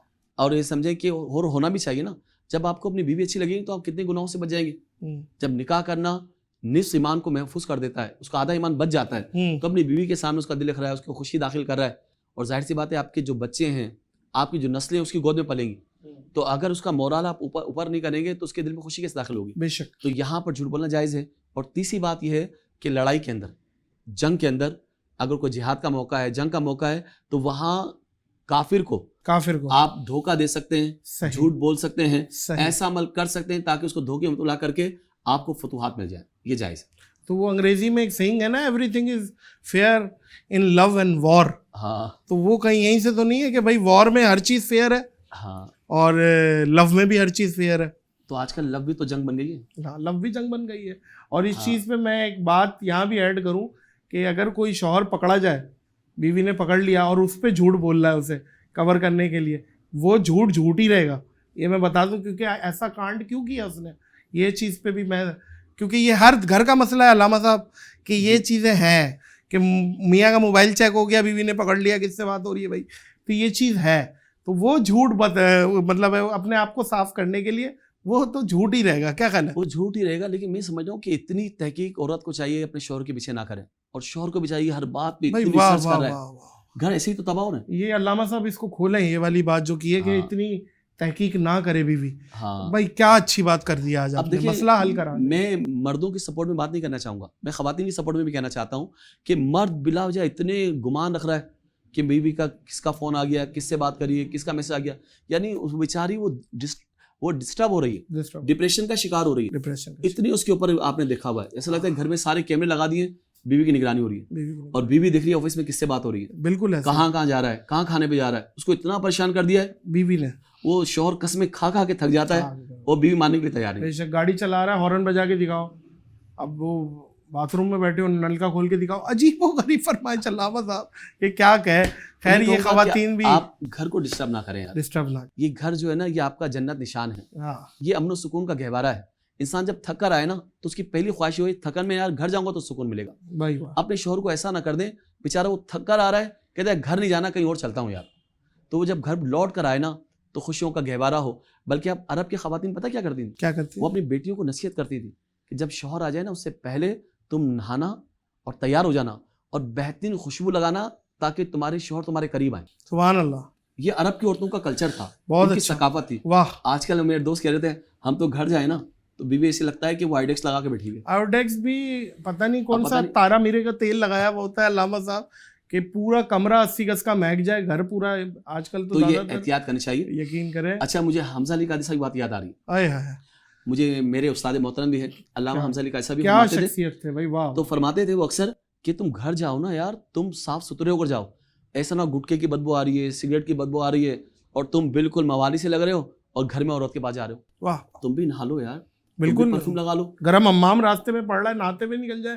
اب آپ بھی یہ دیکھیں، یہ بڑا بیڈ امپریشن ہے، بچے بھی لپٹتے ہیں. کوشش کریں، آج کل ڈیوڈرنٹ وغیرہ ہے کہ وہ اپنے ساتھ موٹر بائک پہ رکھ لیں، گاڑی پہ رکھ لیں. اس چیز کا احتیاط کریں، اور اپنی صفائی نصف ایمان ہے. یہ بات ایسا ہی ہے، یہ مردوں کے لیے بھی ہے، عورتوں کے لیے بھی. بالکل ایسا. میں صفائی بڑی پیاری بات یاد آئی. آپ دیکھیں صفائی کیا چیز ہے، وہ آپ کے ذہن میں ہونی چاہیے. جب بچہ پیدا ہوتا ہے نا، آپ دیکھیں سب سے پہلے کیا دیا جاتا ہے؟ غسل دیا جاتا ہے. پہلا کام بتا دیا گیا، تم اس دین میں آ رہے ہو جو صفائی کا دین ہے. پہلا غسل دیا گیا. سبحان اللہ. اس کے بعد 5 وقت روزانہ سے وضو کروایا جا رہا ہے، بار بار اس کو غسل کروایا جا رہا ہے. اور پھر جب انسان مرتا ہے اب تو قبر میں جانا ہے نا یار، کفن دے کر اس کو ڈال دو قبر میں، غسل دیا جا رہا ہے. بھائی واہ، کہ اللہ کے حضور پیش ہو رہے ہو صاف ستھرے، حالانکہ تم مر چکے ہو، روح نکل چکی ہے، بھائی واہ، ڈیتھ باڈی ہے. اب اس کے بعد غسل دیا جا رہا ہے. تو اس کا مطلب یہ ہوا کہ انسان کو صفائی پسند ہونا چاہیے. یہ بار بار وضو کروانا، 5 وقت وضو کروانا، تو اس کا مطلب یہ ہے کہ آپ صاف ستھرے رہیں، گھر میں آئیں باہر جائیں، ہر جگہ جائیں، اور خاص طور پر جب شادی شدہ جو لوگ ہیں وہ اپنے کمرے میں جائیں تو باقاعدہ مہکتے ہوئے جائیں تاکہ آپ کی بیوی کو آپ سے نفع ہو اور آپ سے آپ کی مہکتے بیوی ہوئے کو نفع۔ علامہ صاحب پورا بولتے ہیں مہکتے ہوئے کس چیز سے؟ خوشبو سے، گٹکے کی بدبو سے نہیں اور دوسری چیزوں سے نہیں، یہ چیز کا خیال رکھیے گا۔ اچھا جی علامہ صاحب، اکثر ظاہر لڑائیاں بھی ہو جاتی ہیں شوہر بیوی میں، ناراض ہو گئی بیوی، بھائی میں تو جا رہی ہوں، بھائی میں کے کہیں گے نا، سسرال تو وہ ہوتا ہے، ہاں میں کے چلی گئی ہیں، اور ہاں چلے جاؤ، شوہر نے بھی غصے میں دے دی اجازت، جاؤ۔ اب وہ بیوی آ ہی نہیں رہی، ایک ہفتہ گزر گیا، 2 ہفتہ گزر گیا، اس چیز پہ شریعت کیا کہتی ہے کہ بھائی شوہر اگر نہیں بلا رہا تو بیوی خود آ جائے یا بیٹھی رہے بیوی جب تک کوئی نتارا کہتے ہیں وہ آپس میں پیچ اپ کہتے ہیں، کوئی سلوشن یا کوئی وہ نہ ہو؟ تو دیکھیے میں آج کل دیکھ رہا ہوں کہ علم جو رہ گیا ہے وہ صرف زبانوں پہ رہ گیا ہے، ہمارے کردار میں نظر نہیں آتا۔ تعلیم تو ہے، تربیت نہیں ہے۔ آج ہم جب بچی کو رخصت ہی کرتے ہیں نا، سارا طوفان بدتمیزی برپا کرنے کے بعد آخر میں قرآن کے سائے میں رخصت کر دیتے ہیں۔ اب میں پوچھنا چاہتا ہوں یار، قرآن اس کے سر پہ بھی ہونا چاہیے، اس کے سینے میں بھی تو ہونا چاہیے، کیا اچھی بات، اس کے دل میں بھی تو ہونا چاہیے۔ تو بچیوں کی تربیت کریں، جب نکاح کریں نا تو نکاح کے تمام مسائل، طلاق کے تمام مسائل، حقوق زوجین پر باقاعدہ کلاسز ہونی چاہیے، ورک شاپس ہونی چاہیے۔ آپ دیکھیں کوئی بھی آپ سیکھنے کے کام کرتے ہیں تو آپ کو تو یار مجھے یہ کام کرنا ہے تو آپ بہت بڑی تیاری کرتے ہیں نا، تو جب آپ شادی کر رہے ہیں یار بچے کی تیاری تو کروائیں۔ آپ نے دیکھا ہوگا بعض مائیں اتنی خطرناک ہیں اس دور کے اندر، بعض سب نہیں، بعض بہت اچھی ہیں ماشاءاللہ، بہت اچھی ہیں ماشاءاللہ، میں ان کو سلام پیش کرتا ہوں، لیکن کچھ خواتین ایسی ہیں جو باقاعدہ اپنی بیٹی کا گھر خراب کرتی ہیں۔ بالکل صحیح کہہ رہے ہیں، شوہر تمہیں ڈانٹ دیا، تم آ جاؤ، بس آ جاؤ، بس آ جاؤ۔ اور بعض ایسی مائیں بھی ہیں کہ بیٹی اب تم گئی ہو نا، اب تمہاری میت ہی اس گھر سے آنی چاہیے، تو کم سے کم درمیان میں آ جائیں، تعلیم کے ساتھ تربیت ہو، بچی کی اصلاح کر دیں۔ آپ دیکھیں جب تمہاری لہجے میں اگر شعلے ہوں گے، تمہارے لفظوں میں چنگاریاں ہوں گی تو رشتوں میں آگ لگے گی۔ صحیح، آپ رشتوں کو آپ مٹھاس پہ لے کر آئیں نا، آپ صلہ رحمی سکھائیں، آپ پاک دامنی سکھائیں، تربیت کریں کہ شوہر کے حقوق کیا ہیں۔ میرے آقا کیا فرماتے ہیں کہ مرد کے جسم میں جتنے بال ہوں اگر ان سے زخم، کچ لہو، پی بہہ رہی ہو، عورت اس کی زوجہ اگر اپنی زبان سے چاٹتی رہے تب بھی اس نے اپنے شوہر کے حقوق ادا نہیں کیے۔ عورت کے لیے شادی کے بعد ماں باپ سے بڑھ کر رتبہ اس کے شوہر کا ہوتا ہے، مزاجی خدا کا گیا۔ اب بتائیں اگر سجدہ کرنے کا حکم دیا جاتا تو شوہر کی طرح سجدہ کرتی ہوں، بالکل جی، یعنی تعظیم سجدہ کرتی۔ تعظیم۔ آپ بتائیں، میں آپ سے پوچھنے لگا ہوں، اور شوہر کا اتنا مقام ہے، الرجال قوامون علی النساء، اللہ نے مردوں کو عورتوں پر حاکم بنا دیا۔ اب آپ نے کیا حاکم تسلیم کیا؟ بہانے سے گئی ہے، مجھے گھر والوں سے ملنا ہے، بس میں جانا ہے، آپ 1 مہینے نہیں آ رہی، 2 مہینے نہیں آ رہی، اب وہ چاہ رہی عورت یہ چاہ رہی ہے وہ گھر میں آئے، بار بار ناک رگڑے، اس کے جوتے گھس جائیں، بار بار معافیا مانگے، غلام بن جائے، اقرار کر لے تو میں گھر جانے کے لیے تیار ہوں۔ یہ کون سی محبت ہے یار، یہ کون سی شادی ہے؟ یہ تو ٹسل بازی ہے۔ یہ تم ملکہ بننا چاہتی ہو یا تم ایک غلام کی بیوی بننا چاہتی ہو؟ اگر تم نے اپنے شوہر کو غلام بنا لیا تو تم غلام کی بیوی ہو۔ کیا بات ہے بھائی، واہ واہ۔ اگر تم نے شوہر کو بادشاہ بنا لیا تو تم بادشاہ کی بیوی ہو بھائی، تم واہ اس کی ملکہ ہو۔ واہ۔ اب فیصلہ آپ کر لیں کہ آپ کو ملکہ بننا ہے یا غلام کی بیوی۔ کیا بات ہے، کیا بات ہے۔ علامہ صاحب، پہلا خلیفہ صدیق اکبر، سیدنا صدیق اکبر رضی اللہ تعالیٰ عنہ، یار غار، یار مزار، اور جنت کے 8 دروازے جن کے لیے بول رہے ہوں گے کہ آپ ہم میں سے داخل ہوں، اور رسول اللہ صلی اللہ علیہ وسلم نے کہا کہ میں نے سب کا احسان کا بدلہ اتار دیا سوائے صدیق اکبر۔ اللہ اکبر، اللہ سبحان اللہ۔ ان کا تعارف ذرا، صدیق اکبر کا تعارف جو آپ جس انداز میں کرتے ہیں ذرا کریں آج آپ۔ سبحان اللہ، سبحان اللہ۔ دنیا صداقت میں تیرا نام رہے گا، واہ، صدیق تیرے نام سے اسلام رہے گا بھائی، سالار صحابہ، پہلا خلیفہ۔ دیکھیے کون یار غار، چاندنی رات ہے، ہاتھوں میں ہاتھ ہے، نبی کی ذات ہے، صدیق اکبر کا ساتھ، ہر جگہ ساتھ ساتھ ہیں، سفر ہو یا حضر، مکہ المکرمہ ہو یا مدینہ المنورہ، ہجرت سے پہلے یا ہجرت کے بعد، جنگ بدر ہو یا جنگ احد، جنگ خندق ہو، ہر جگہ تو صدیق اکبر ساتھ ہیں۔ یہ ساتھ مولا کو اتنا پسند آ گیا، آج بھی رسول اللہ کے ساتھ، بے شک، سبحان اللہ، معاشر میں بھی ساتھ اٹھیں گے، سبحان اللہ، اور جنت میں بھی داخلہ ساتھ ساتھ ہوگا۔ تو یہ آپ یہ دیکھیں، ایسی محبت مجھے دکھائیں تو صحیح، اتنی محبتوں کا صلہ کون دیتا ہے؟ اب صدیق اکبر کا نام کیا ہے؟ اللہ اکبر۔ آپ کا نام ہے عبداللہ، اور آپ کی کنیت جس سے آپ معروف ہیں ابو بکر کنیت ہے، نام عبداللہ ہے، اور آپ کے 2 لقب ہیں، ایک صدیق اور ایک عتیق۔ آپ نے کہا تھا انتا عتیق من النار، صدیق اکبر تم جہنم سے آزاد ہو، اللہ تو اس دن سے آپ کا لقب پڑ گیا عتیق، عتیق، جس کو آزاد کر دیا گیا ہو. صحیح، آپ تو جہنم سے آزاد ہیں. سبحان اللہ، تو جہنم سے آزاد ہو، لوگ ان کے بارے میں غلط رائے پیش کریں. ہائے ہائے ہائے، وہ تو جنتی ہیں. جہاں ہر صحابی نبی جنتی ہو جائے تو امام صحابہ کا مقام کیا ہو؟ کیا بات ہے. آپ کا نام عبداللہ، آپ کے والد محترم کا نام ہے عثمان، عثمان، ان کی کنیت تھی ابو قحافہ، ابو قحافہ، اور آپ کی والدہ کا نام ہے حضرت سلمہ، حضرت سلمہ، اور ان کی کنیت ہے ام الخیر. اور آپ عام الفیل سے 2.5 سال پہلے پیدا ہوئے. صحیح، تو عبداللہ نام ہو گیا، ابو بکر کنیت ہو گئی، صدیق آپ کا لقب ہے، صحیح، عتیق آپ کا لقب ہے، صحیح، والدہ کا نام سلمہ ام الخیر، والد صاحب کا نام حضرت عثمان ابو قحافہ. تو یہ آپ کا تعارف ہے. اور آپ کی زندگی ایسی پاکیزہ زندگی ہے، اللہ کیا اکبر. کبھی زندگی میں آپ نے شراب کو ہاتھ نہیں لگایا. ہاں، زمانہ جاہلیت کے اندر بھی، بے شک، اسلام لانے کے بعد شراب کو حرام جب قرار دیا گیا اس کی بات تو الگ بات ہے، بے شک، مگر زمانہ جاہلیت کے اندر بھی کبھی زندگی میں آپ نے شراب کو ہاتھ نہیں لگایا. کبھی بھی آپ زنا کے قریب نہیں گئے، بے شک. کبھی بھی ایسے کاموں کے قریب نہیں گئے. تو اندازہ کہیں کہ کیسے صدیق اکبر ہوں گے. علامہ صاحب صدیق اکبر کا حلیہ مبارک بھی پیش کریں نا. اللہ اکبر، اللہ اکبر. حضرت صدیق اکبر رضی اللہ تعالیٰ عنہ عاشق اکبر ہیں. آپ کا حلیہ مبارک بتانا چاہوں گا جو تاریخ الخلفاء کے اندر لکھا ہے. جی، آپ فرماتے ہیں کہ آپ کا حلیہ مبارک ایسا تھا کہ آپ کا رنگ سفید تھا. سفید تھا، گورے، سبحان، گورے، سبحان اللہ، چٹے، سفید رنگ مبارک تھا. آپ کا جسم مبارک نہیں وہ لاغر تھا، کیونکہ کھانا بہت کم کھایا کرتے تھے. اچھا، نہیں وہ لاغر، بہت کمزور سے تھے. اور آپ رضی اللہ تعالیٰ کے جو رخسار مبارک تھے نا، تو سمجھو ابھرے ہوئے نہیں تھے، کچھ ٹھیک ہے، تھوڑے سے اندر دبے ہوئے تھے. صحیح، اور آپ کی جو شکم اتھر تھی وہ کچھ بڑی بھی معلوم تھی، جس سے اظہار بار بار کچھ نیچے آ جاتا. اور آپ کے چہرے پر بہت زیادہ گوشت نہیں تھا. ٹھیک ہے، خوف خدا میں رہنے والے، عشق رسول میں مستقل آنسو بہانے والے، آہا، امت کی ہر وقت خدمت کرنے والے. واہ واہ، اور آپ کے بارے میں آتا ہے آپ کی جو انگلیاں مبارک تھی نا، اس کے نیچے کی طرف جو جڑیں ہیں وہ بہت نہایت ہی کمزور تھی. اچھا، آپ کا قد میانہ تھا مگر صحابہ سے کچھ نکلتا ہوا تھا، قد مبارک دراز تھا، دراز تھا تھوڑا سا، یعنی میانہ نبی کے ساتھ ساتھ.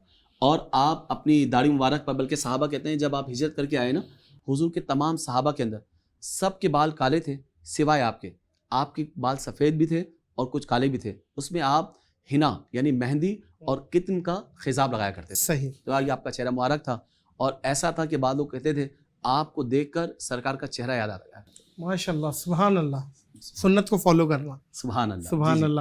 تو سیدنا ابو بکر سے زیادہ کون فالو کرے؟ اللہ، وہ تو ہٹتے ہی نہیں تھے کہ رسول اللہ نے نہیں کیا تو میں کیسے کروں. سبحان اللہ، سبحان اللہ، بالکل ایسا. قرآن مجید پہ جب لکھوانے پہ بات آئی تھی ہاں، تو صدیق اکبر نے سب سے پہلی بات یہ کہی کہ جو اللہ کے نبی نے نہیں کیا میں کیسے کروں. پھر سبحان اجماع امت. اچھا، پھر ان کے قد کے مطابق تھوڑا سا لب کشائی مزید کیجئے کہ قد مبارک آپ نے کہا دراز تھا، ہاں، تو وہ ایک مجھے واقعہ یاد آ رہا ہے کہ حضرت سیدنا عمر فاروق اور مولا علی اور حضرت ابو بکر صدیق، ذرا آپ ہی بتا دیجیے. جی ہاں، کئی تفاسیر کے اندر لکھا ہے.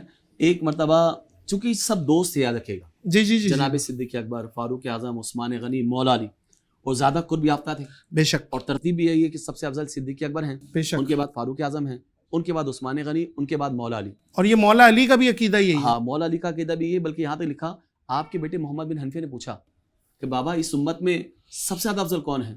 کہا صدیق اکبر. صدیق ہے. کہا ان کے بعد کون افضل ہیں؟ کہا فاروق اعظم. کہا مجھے ڈر لگا کہ آپ تیسری بار میں عثمان غنی نہ کہہ دیں، تو میں نے پوچھا اور آپ کا رتبہ افضل کون ہے؟ فرمانے کہ میں تو مسلمانوں میں سے بالکل ایک عام سا مسلمان ہوں، یعنی ازراہ انکساری عاجزی کو اختیار کیا. لیکن یہ ہے امت میں سب سے زیادہ افضل صدیق اکبر، پھر فاروق اعظم، پھر عثمان غنی، پھر مولا علی، پھر امام حسن، پھر امام حسین، پھر دیگر عشرہ مبشرہ، پھر اصحاب بدر، پھر اصحاب احد، اور پھر بیعت رضوان والے. بے شک، بے شک. اچھا علامہ صاحب، یہ بھی کہا جاتا ہے کہ جب حضرت عیسیٰ علیہ نبی نہ آئیں گے جی جی، تو یہ فضیلت پھر ان کی طرف چلی جائے گی کہ رسول اللہ کے بعد افضلیت جو ہے حضرت عیسیٰ علیہ نبی نا پہ چلی جائے گی. اس پہ دیکھیں انبیاء کو ہمیشہ الگ کیا جائے. صحیح. دیکھیں دنیا کے تمام انبیاء کرام، ہم اہل سنت کا عقیدہ یہ ہے کہ تمام مخلوق کے اندر سب سے زیادہ جو افضل ہے نا وہ انبیاء ہیں. بے شک ہے. آپ قرآن کی آیت ہے تلک الرسول فضلنا بعضهم علی بعض منہم من کلم اللہ ورفع بعضهم درجات. یہ انبیاء کی جماعت ہے، رسول کی جماعت ہے، جن کو ہم نے بعض کو بعض سے فضیلت دی ہے. بے شک. کسی ہم نے کلام کیا اور کسی کو تمام درجوں پہ بلند کر دیا ہے. یاد رکھیے گا کہ انبیاء کرام یہ تمام کے تمام مخلوق میں افضل ہے. غیر نبی سے تو نبی بہت افضل ہوتا ہے. وہ بہت افضل، وہ برابر ہی نہیں ہو سکتا، لیکن وہ امتی کی حیثیت سے نہیں آئیں گے. دیکھیے اولو العزم پیغمبر تو اولو العزم رہیں گے. یہ 5 انبیاء ہیں، یعنی میرے نبی سب سے افضل ہیں. حضرت ابراہیم علیہ السلام، ان کے بعد حضرت موسیٰ علیہ السلام، ان کے بعد عیسیٰ علیہ السلام، حضرت نوح علیہ السلام، حضرت نوح علیہ، یہ 5 انبیاء، یہ اولو العزم پیغمبر ہیں. بھائی عزیز بستامی کی بڑا پیارا قول سنانے کو دل چاہ رہا ہے. کہتے ہیں کہ جہاں عام مومن کا مقام جہاں عروج ختم ہوتا ہے، یعنی ان کے مقام کی جہاں انتہا ہوتی ہے، وہاں سے صالحین کے مقام کی ابتدا ہوتی ہے. بھائی واہ. اور جہاں صالحین کے مقام کی انتہا ہوتی ہے، وہاں سے شہیدوں کے مقام کی ابتدا ہوتی ہے. سبحان اللہ. اور جہاں شہیدوں کے مقام کی انتہا ہوتی ہے، لاسٹ اسٹیج، وہاں سے صدیقین کے مقام کی ابتدا ہوتی ہے. کیا بات. اور جہاں صدیقین کے مقام کی انتہا ہوتی ہے، وہاں سے نبیوں کے مقام کی ابتدا ہوتی ہے. کیا بات. اور جہاں نبیوں کے مقام کی انتہا ہوتی ہے، وہاں سے رسولوں کے مقام کی ابتدا ہوتی ہے. اور جہاں رسولوں کے مقام کی انتہا ہوتی ہے، وہاں سے تو اولو العزم پیغمبروں کے مقام کی ابتدا ہوتی ہے. اور جہاں اولو العزم پیغمبروں کے مقام کی انتہا ہوتی ہے، وہاں سے میرے نبی کے مقام کی ابتدا ہوتی ہے. سبحان اللہ، سبحان اللہ. وہاں سے میرے نبی کے مقام کی ابتدا ہوتی ہے. کیا خبر کتنے تارے کھلے چھپ گئے، پر نہ ڈوبے نہ ڈوبا ہمارا نبی، جس کے آگے سبھی مشعلیں بجھ گئیں، شمع وہ لے کر آیا ہمارا نبی. کیا بات ہے. اور وہ واقعہ بھی وہ جو مولا علی، حضرت عمر فاروق اور سیدنا ابو بکر، محبت ہے ان کی، قربت ہے. دیکھیں آپ دیکھیں فاروق اعظم کا طریقہ یہ تھا کہ مجلس کے اندر جب مولا علی آتے نا، چاہے شروع میں آئیں یا بیچ میں آئیں یا آخری میں آئیں، تو آپ اپنی جگہ سے تھوڑا سمٹتے اور اپنے پاس بٹھاتے. اگر آخر میں آتے جگہ نہیں ہوتی تب بھی اپنے پاس بٹھاتے. تو صحابہ نے عرض کی یا رسول اللہ، یا عمر فاروق، یا امیر المومنین، آپ اتنا علی کو مقام دیتے ہیں. صحیح. تو کہا کہ تم نہیں جانتے علی کا مقام کیا ہے. واہ واہ. تو سمٹتے بھی ہیں، جگہ بھی دیتے ہیں. اور یہی کام صدیق اکبر بھی کرتے تھے، یہی کام عثمان غنی بھی کرتے تھے. تو پتہ چلا مولا علی کا مقام بہت ہے. ایک مرتبہ تینوں جا رہے تھے، اب تینوں دوست تھے نا. اب فاروق اعظم کا قد بھی تھوڑا دراز تھا اور صدیق اکبر کا بھی. تو ایک بار کیا ہوا، ازراہ مذاق، خوش طبعی کرتے ہوئے کہا کہ اے علی، آپ کا قد میانہ سے بھی کچھ تھوڑا سا کم تھا. تو کہا علی، آپ کا ایسا لگتا ہے کہ آپ کا قد ایسا لگتا ہے جسے لنا کے اندر نون ہوتا ہے، لنا لام نون الف، لنا کے اندر ایسا لگتا ہے جسے نون کا نقطہ ہو، نون ہو. تو کہتے ہیں علی نے مسکرا کر کہا عمر، تم نے یہ تو کہہ دیا ہم لنا ہمارے درمیان نون، تو اگر نون نکل جائے نا تو لا رہ جاتا ہے. تو لا رہ بھائی واہ واہ واہ واہ. تو یہی واقعی ایسا ہے، اگر کوئی نون نکل جائے تو لا رہ جاتا ہے، اور لا پھر نہیں. تو یہ واقعی ہے. صدیق اکبر ہیں تو فاروق اعظم کی محبت کا پتہ چلتا ہے.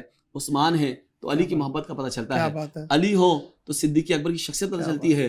عثمان ہو تو عمر کا مقام پتہ چلتا ہے. کیا بات ہے جی. ذوالنورین کی بھی کیا فضیلت. اور اگر میں نے اپنے لفظوں میں کچھ باتیں کی ہیں، میں کہتا ہوں کہ سارے جب آئے ہیں نا، جو حضور کی صحبت میں آئے، صدیق اکبر آئے تو صداقت کا تاجدار بن گئے. بے شک. فاروق اعظم آئے تو جوانی، ان کی سرداری، ان کی پہلوانی، انہیں سب کچھ نبی کے نام پہ قربان کر دیا ہے. عثمان کو غنی کر دیا ہے، اور علی کو تو علی کر دیا ہے. علی کو تو علی کر دیا ہے. بھائی علی سبحان اللہ. بے زر کو بزر کر دیا ہے. صہیب رومی کو آپ نے ایسا نواز دیا ہے، ہر ایک کو نوازا ہے. یہ دیکھیں ایک استاد ہوتا ہے نا، اس کو یہ مثال دوں گا، ایک استاد ہوتا ہے نا، وہ دیکھتا ہے کس شاگرد کے اندر کون سی خصوصیت ہے. یہ مقرر اچھا ہے، اس کو مقرر بنا دو. یہ خطیب اچھا ہے، اس کو خطیب بنا دو. یہ رائٹر اچھا ہے، اس کو مصنف بنا دو. اور یہ تدریس کا کام جانتا ہے، اس کو مدرس بنا دو. جس طرح استاد جانتا ہے نا، وہ جانتے تھے ان کو صدیق اکبر بنانا ہے، ان کو فاروق اعظم بنانا ہے، ان کو غنی کرنا ہے، اور علی کو تو علی کرنا ہے. علی کو تو علی کرنا ہے. سبحان اللہ. جاتے جاتے علامہ صاحب میں ریکویسٹ کروں گا کہ آپ ہی کا کلام، آپ ہی کا لکھا ہوا کلام، آپ ہی کی زبانی اگر آج ہم دو سن لیں، ایک پورے لفظ کے اندر سنا دیتا ہوں انشاءاللہ. مجھے کلام بڑا اچھا لگتا ہے کہ یا رب ہے یہی دل کی صدا، اب کے برس بھی رکھنا مجھے مصروف ثنا، اب کے برس بھی ہر سال کی طرح ہے دعا، اب کے برس بھی طیبہ میرے اللہ دکھا، اب کے برس بھی تنہائی کا خنجر ہے میری روح میں پیوست، تنہائی کا خنجر ہے میری روح میں پیوست، مرہم ہو میرا خاک شفا، اب کے برس بھی. اور کیسے نہ ہٹے دور اندھیرا میرے آقا، کیسے نہ ہٹے دور اندھیرا میرے آقا، کرنوں سے لکھی میں نے ثنا، اب کے برس بھی کرنوں سے لکھی میں نے ثنا، اب کے برس بھی خوش ہو کے محبت سے کہیں اہل محبت دیوان اجاگر کا چھپا اب کے برس ہمیں بلوائیں گے آقا مدینہ مدینہ ہم بھی دیکھیں گے انشاءاللہ. سبحان اللہ. معزز خواتین و حضرات، بہت ہی خوبصورت اور باہو بہار شخصیت جیسا کہ میں نے کہا آپ نے دیکھ ہی لیا ہے، اور ماشاءاللہ علامہ صاحب اللہ تعالیٰ آپ کو مزید برکتیں اور مزید آپ کے علم میں فہم میں اضافہ کرے. آمین اللہ پاک آپ کو زوال نعمت سے بچائے، آمین آمین. آپ کو ایسی خوش خرم رکھے، اور آپ ایسی ہمارے لیے رسول اللہ کے لیے ایسی خوبصورت نعتیں لکھیں، آمین اور نعت رسول آمین. مقبول آپ کی وجہ شہرت ہے، اور الحمدللہ. یہی وجہ شہرت جب آپ قبر میں لے کے جائیں تو ایک دن آپ بھی سرفراز ہو جائیں. ہاں، یہ وجہ شہرت بھی ہے اور وجہ غلامی بھی ہے. وجہ ایک غلام کے لیے سب سے بڑا اعزاز یہ ہوتا ہے کہ وہ جب وہ اپنے آقا کی بارگاہ میں کھڑا ہوتا ہے، اللہ جب حضوری کے لمحات ہوتے ہیں اور وہ سوچتا ہے کہ میری ساری فکریں، دیکھیں میں غزل سے دور آیا جب سے یہ شعور آیا، نعت مصطفیٰ لکھنا آبرو قلم کی ہے. اللہ یہ قلم کی آبرو ہے نا. یقین جانیں خدا کی قسم، عام لکھتے ہوں گے غزل، ان کے خیالات کیا ہوں گے؟ وہی خواتین، وہی رخسار، وہی زلفیں، مگر ہمارے خیالات میں رسول اللہ کی سیرت آتی ہے، سبحان اللہ. آپ کی تعلیمات آتی ہیں، آپ کا علم آتا ہے، آپ کا دین، آپ کا چہرہ انور آتا ہے. بے شک تو یہ شاعر جو نعت رسول ہوتے ہیں وہ بڑے اونچے مقام کے ہوتے ہیں. بے شک ہوتے ہیں جی، بے شک ہوتے ہیں. اللہ تعالیٰ آپ کو خوش و خرم رکھے. بہت بہت آمین. شکریہ. بہت شکریہ. آپ نے اس نفسہ نفسی میں سب سے قیمتی چیز ہمیں دی، وہ ہے وقت. بہت بہت شکریہ. اور اس وعدے کے ساتھ اس نشریات پروگرام یا جو بھی کہیں اس کو، پوڈ کاسٹ یا علم اور عالم جو بھی ہے، اس کو اس وعدے کے ساتھ ہم ختم کریں گے کہ اگلی ملاقات ہماری جلد ہو رہی ہے اور کیمرے پہ ہو رہی ہے انشاءاللہ. انشاءاللہ. بہت شکریہ آپ کا. بشرط زندگی.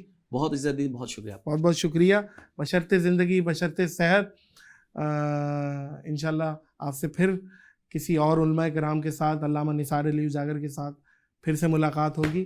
اس دعا، اس یقین، اس اپنے پن کے ساتھ کہ اپنا اور دوسروں کا بہت خیال رکھیے گا. مجھے دیجیے اجازت. اللہ حافظ.